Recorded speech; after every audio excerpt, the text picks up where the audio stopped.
Hi, I'm Ernie Bauer, the Chair for Southeast Asia Studies here at CSIS. We're fortunate to have Hugh White, Professor of Strategic Studies from ANU and author from Australia, here with us in Washington. Hugh, welcome to Washington. Nice to be with you.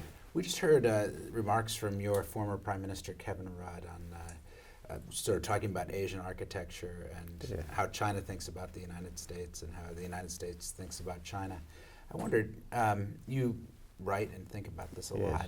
Where is China headed these days from your perspective? Well, I do think China is very determined to build what it calls a new model of great power relations, and when it talks about that, I think its ideas are quite radical. That is, I do think it wants to see a fundamentally different kind of US-China relationship and fundamentally different kinds of roles by the US and China in the Asian order.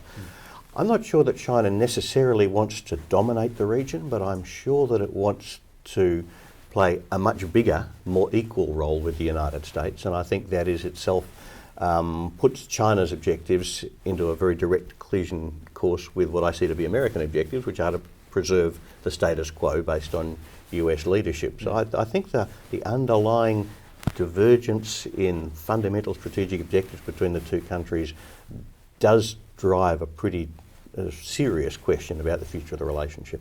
Fair enough. So how do disputed territories like the South China Sea and the Senkakus or Diaoyu Islands fit into that thinking from Beijing? Well, I think that Beijing is deliberately using disputes like the Senkaku-Diaoyu Islands and the South China Sea disputes to press its case for a fundamental shift in the way the region works. I think if we look at the Senkaku-Diaoyu Islands issue, for example, I think what they're trying to do with that dispute is to use it to demonstrate to America's Asian friends and allies, to Japan in that case, that the United States is not willing to confront China on those issues in support of its allies. So as China ramps up the pressure on the Senkakus, they're hoping to feed Japan's uncertainties about whether the United States is in the end willing to confront China on those issues. That weakens Japan's confidence in the alliance, that weakens the alliance itself, and that weakens America's position in Asia, weakens the US leadership,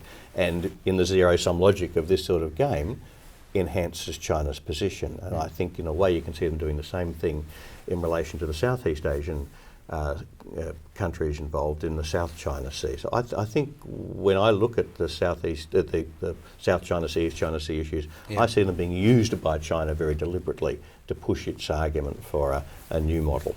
How does that make the countries who are in play, Japan, Southeast Asia, even Australia, how does it make those countries feel? I mean, how are those countries responding? And I know I'm being general there, but well, I think if we look at the broad question and put Japan to one side, because I think it's a very special case, everybody else in Asia, I think, actually is a pretty coherent consensus.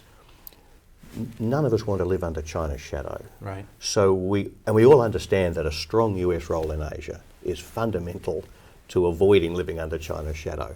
On the other hand, we all value our relations with China enormously. Of course. Economically, of course, but also more broadly, there's not much anti-China sentiment in any sort of visceral way.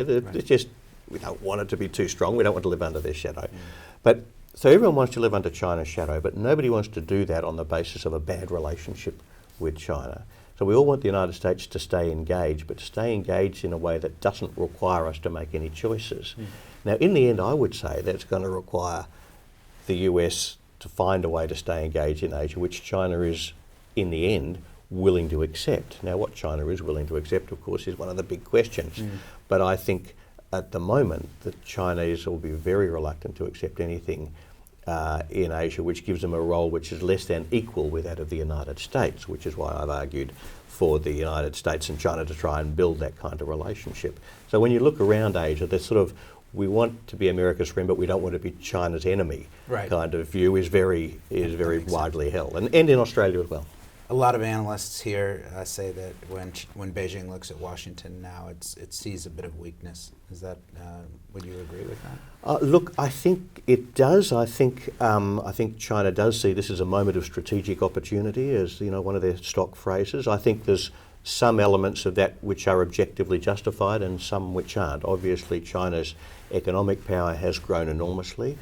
its military capabilities, though still far below America's, do give it some operational options it hasn't had in before, complicates America's operations in the Western Pacific enormously. So I think there's some objective justification for the idea that China's position vis-a-vis the United States in Asia is stronger than it was. Yeah. On the other hand, I think the sense that, you know, the Obama administration in particular has shown weakness in Syria and Libya and Ukraine and so on, Right. I think that's seriously exaggerated. Yeah. And I think there's a risk there that China is underestimating US resolve, just as I think there's a risk that in Washington people underestimate China's determination to use its growing power to engineer a new model of great power relations. Yeah, that's very helpful insight.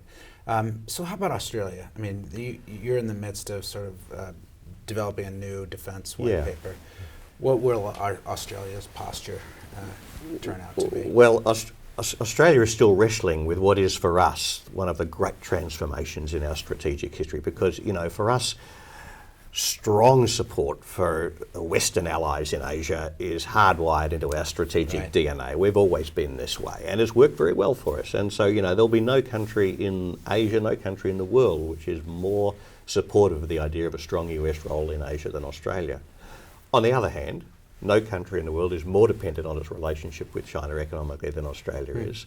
So in Australia, the slogan that everyone uses is, we don't have to choose between America and China. But when we say that, what we really mean is, we don't want to choose between America and China, so we desperately want the US and China to find a way to get on. Now, most Australians would prefer that to happen by China simply accepting US primacy as the foundation for the Asian order forever. Those of us, which I'm one, who don't think that's likely to happen, therefore, like everyone else in Asia, wants to see the US and China find a way to get along, and if that's going to require some compromises, then that's going to be scary for us, but so be it. Hugh White, thank you for spending some time with us. We really appreciate it. It's a great pleasure to have the opportunity again. Thanks. Thank you. Cheers.